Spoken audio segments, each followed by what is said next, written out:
Guys, नमस्कार, सत श्री अकाल। इस चैनल में आपका फिर से स्वागत है एक नई वीडियो में। जो ये मेरा वीडियो है, फर्स्ट वीडियो है जो मैं हिंदी में शूट कर रहा हूँ, क्योंकि कुछ पर्सन्स की डिमांड थी कि जो वीडियो वो हिंदी में शूट किया जाए, क्योंकि कुछ लोग ऐसे हैं जिनको पंजाबी समझ नहीं आती है, और जो पंजाब के लोग हैं जो मल्टी टैलेंटेड हैं, इनको हिंदी भी समझ आती है। सो क्यों ना जो वीडियो हिंदी में शूट किया जाए। तो I will try to do my best. Actually I am not perfect to speak Hindi, but कोशिश पूरी रहेगी कि अच्छी तरह से आपको समझ आ जाए। अगर फिर भी बोलने में कोई प्रॉब्लम होगी, कुछ चीज़ें नहीं समझ आती, तो उसके लिए पहले ही मैं सॉरी बोल देता हूँ।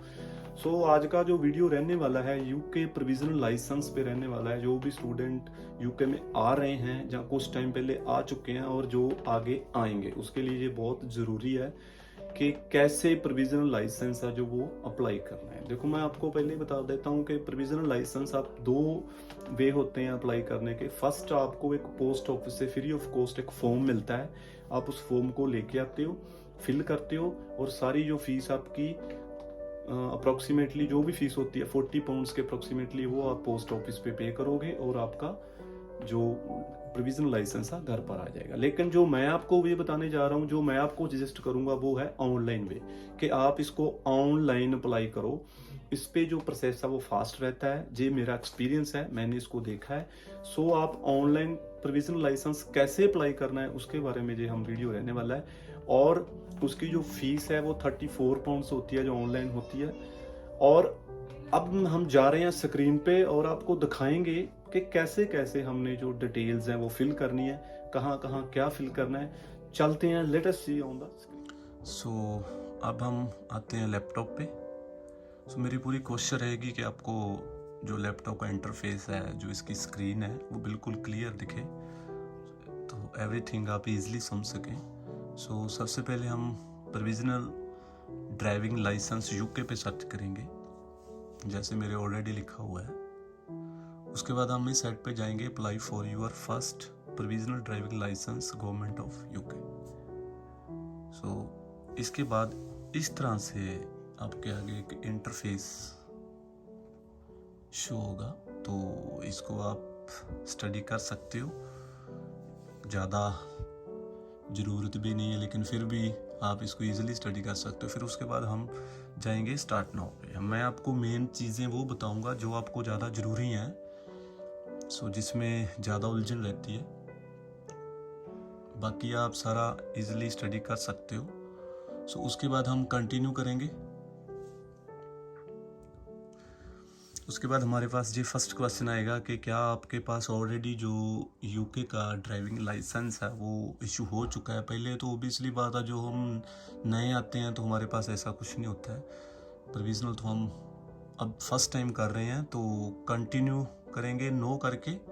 अगर आपको पहले कहीं इशू हुआ है तो आप ओबियसली यस करोगे, बट मोस्ट यही है चांस के किसी के पास नहीं होता है, क्योंकि हम नए आते हैं इंडिया से, या किसी पाकिस्तान से, या किसी और कंट्री से।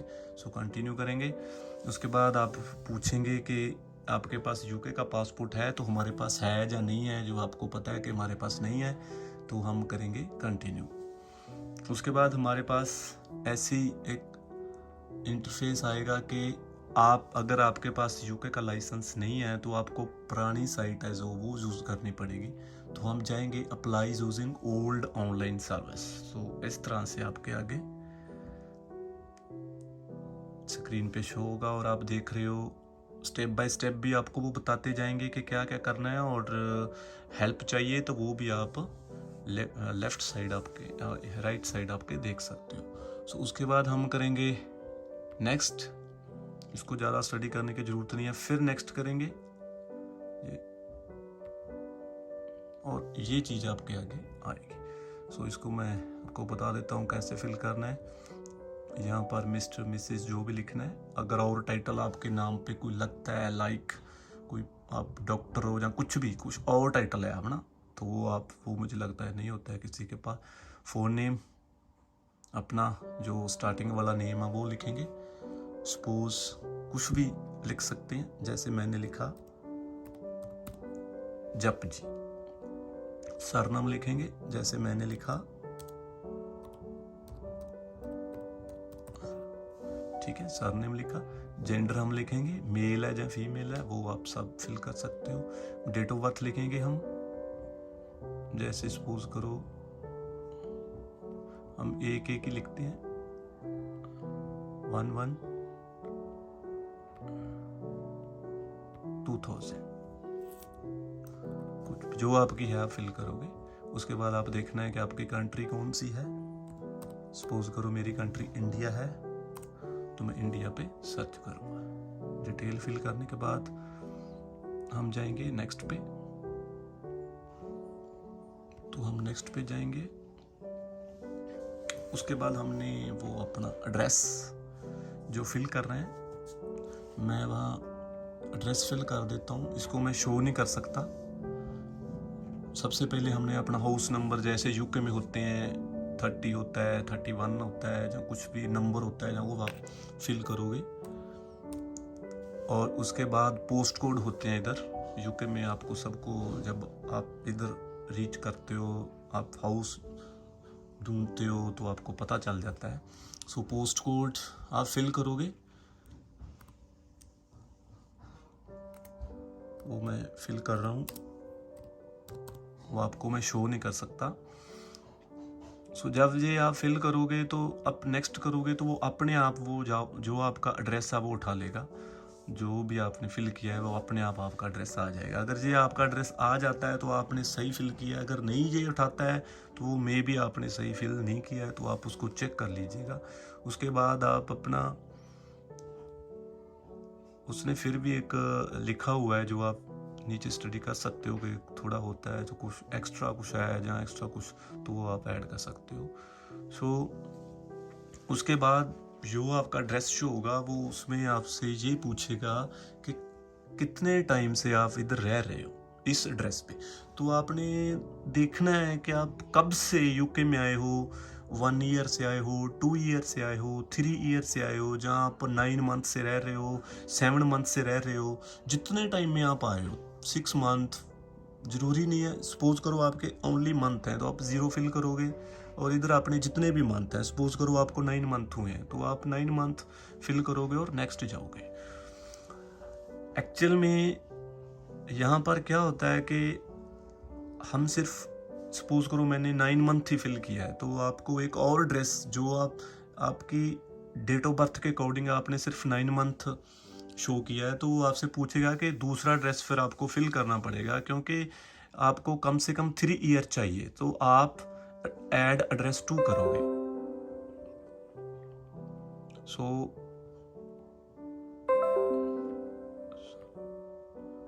इसको मैं क्लोज कर देता हूँ।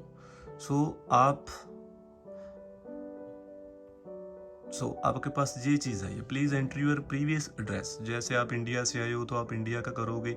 ये जो हाउस नेम और नंबर और पोस्ट कोड आपको मांग रहा है, ये यूके का ही मांग रहा है कि आप इस जगह से पहले कहाँ रहते थे। पर हम अगर इंडिया से डायरेक्ट यूके आते हैं तो हमारे पास इंडिया का एड्रेस हमने फिल करना होता है, तो हम जाएंगे other ways to enter your address.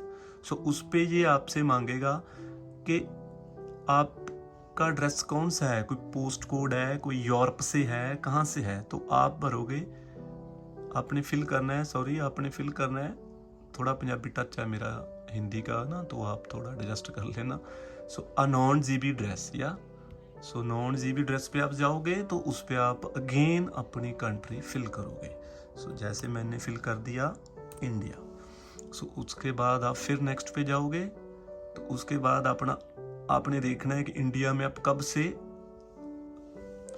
रह रहे हो। सपोज करो हमने 2000 डेट ऑफ बर्थ फिल की है, तो मैं रह रहा हूँ कम से कम 21 ईयर से, राइट। सो जो भी आपकी डेट ऑफ बर्थ है उसके अकॉर्डिंग आप देख सकते हो।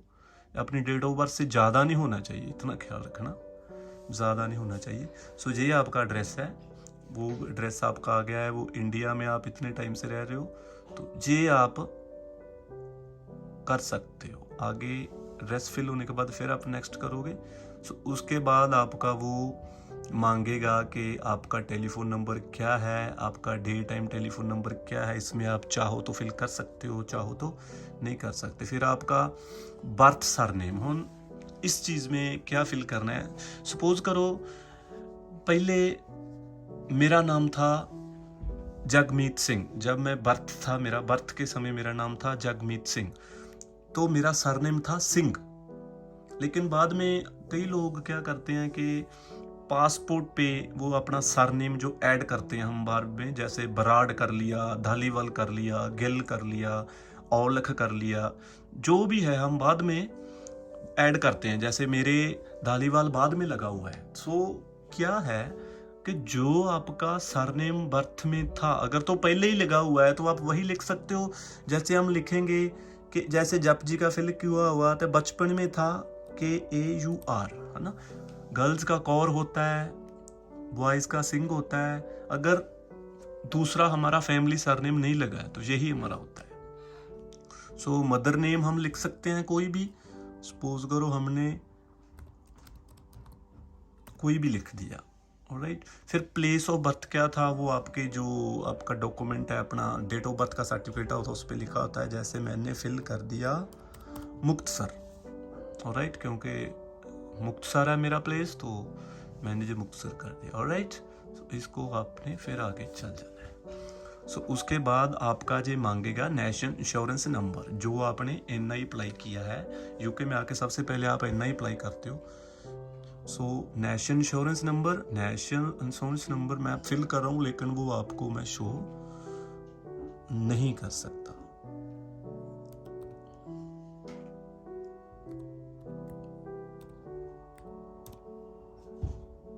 सो उसको फिर रीटैप कर देना है।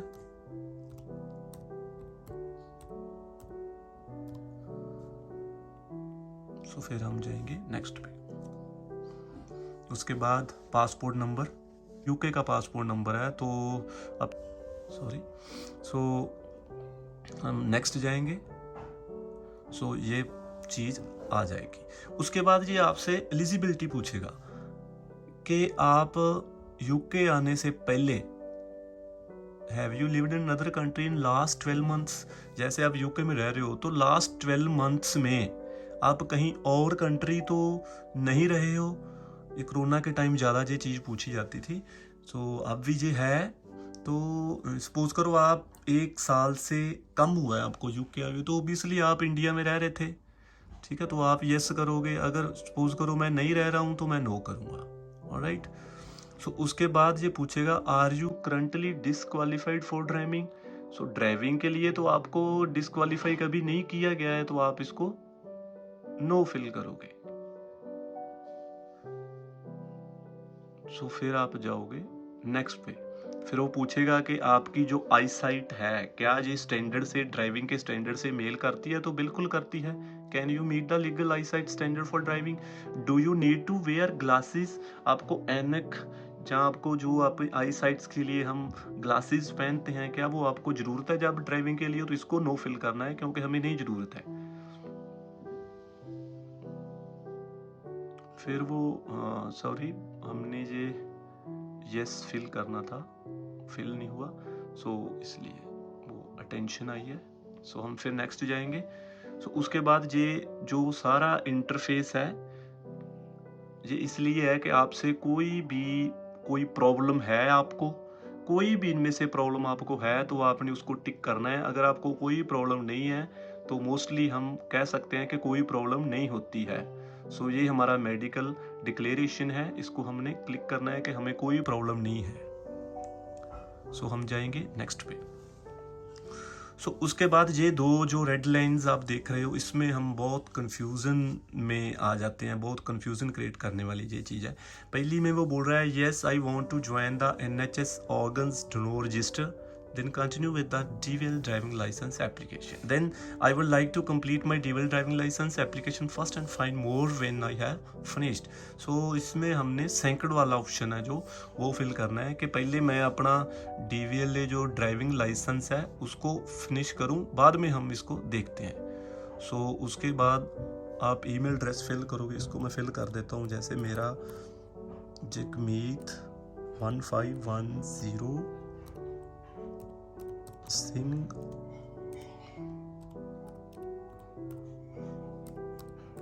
ये है। सो उसको बाद हम उसको फिर फिल करेंगे अपने ईमेल एड्रेस को, jagmeet1510 singh@gmail.com। सो इसको मैंने फिल कर लिया। सो हम नेक्स्ट जाएंगे।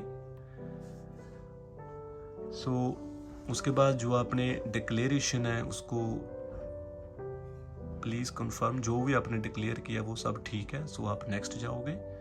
उसके बाद आपको जे आपकी सारी जो डिटेल है वो मिल जाएगी, जो जो आपने फिल की है। जो आप चेंज करना चाहते हो तो आप कर सकते हो, अगर आप नहीं चेंज करना चाहते तो आपको चेंज करने की ज़रूरत नहीं है। और फीस आप देख रहे हो कितनी है, 34 पाउंड्स। सो आगे आपकी ऑप्शन आएगी 34 पाउंड्स फीस की। तो ये डिटेल आपके आगे आ जाएगी। इसके आगे मैं नहीं जा सकता क्योंकि मैंने ऑलरेडी ड्राइविंग लाइसेंस अप्लाई कर चुका हूँ, मेरा आ चुका है, तो मुझे जाने की ज़रूरत नहीं है। सो आप जब 34 पाउंड्स पे कर दोगे तो आपको एप्लीकेशन नंबर आपका आ जाएगा, मेल आ जाएगी, और उसके बाद आपको फिर वो ऑप्शन आएगी जो आपने डोनेट करने वाली, उसको आपने छोड़ देना है, कोई ज़रूरत नहीं है। सो उम्मीद आपको एवरी जो फिलिंग सिचुएशन है वो पता चल चुकी होगी। सो यही था, इतना फॉर्म था जो आपने फिल करना था। सो उम्मीद है आपको सारी डिटेल्स जो पता चल चुकी होगी कि कैसे कैसे डिटेल्स फिल करनी है। अगर फिर भी कोई प्रॉब्लम है तो आप बेझिझक मुझे मैसेज कर सकते हो, मुझे ईमेल डाल सकते हो, मुझे इंस्टाग्राम पे मैसेज कर सकते हो, तो मैं आपकी सपोर्ट करूंगा जो भी आपको प्रॉब्लम आती है।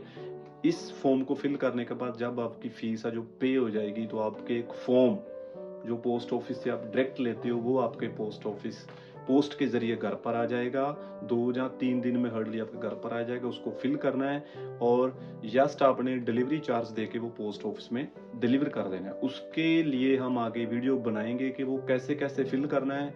उसमें भी कुछ डिटेल्स होती हैं, उसकी क्या क्या रिक्वायरमेंट होती है, क्या क्या चीज़ें हमने उसके साथ भेजनी होती है, जिसमें भी कन्फ्यूज़न रहती है वो भी हम दूर करेंगे नेक्स्ट वीडियो में। सो उम्मीद है ये वीडियो आपको हेल्पफुल रहेगा, आपकी सपोर्ट करेगा। सो अगर वीडियो अच्छा लगा तो प्लीज़ सब्सक्राइब करना मत भूलिएगा। आप सब्सक्राइब चैनल को ज़रूर करिएगा, शेयर करिएगा, लाइक करिएगा। सो मिलते हैं अगली वीडियो में, तब तक सत श्री अकाल, बाय बाय।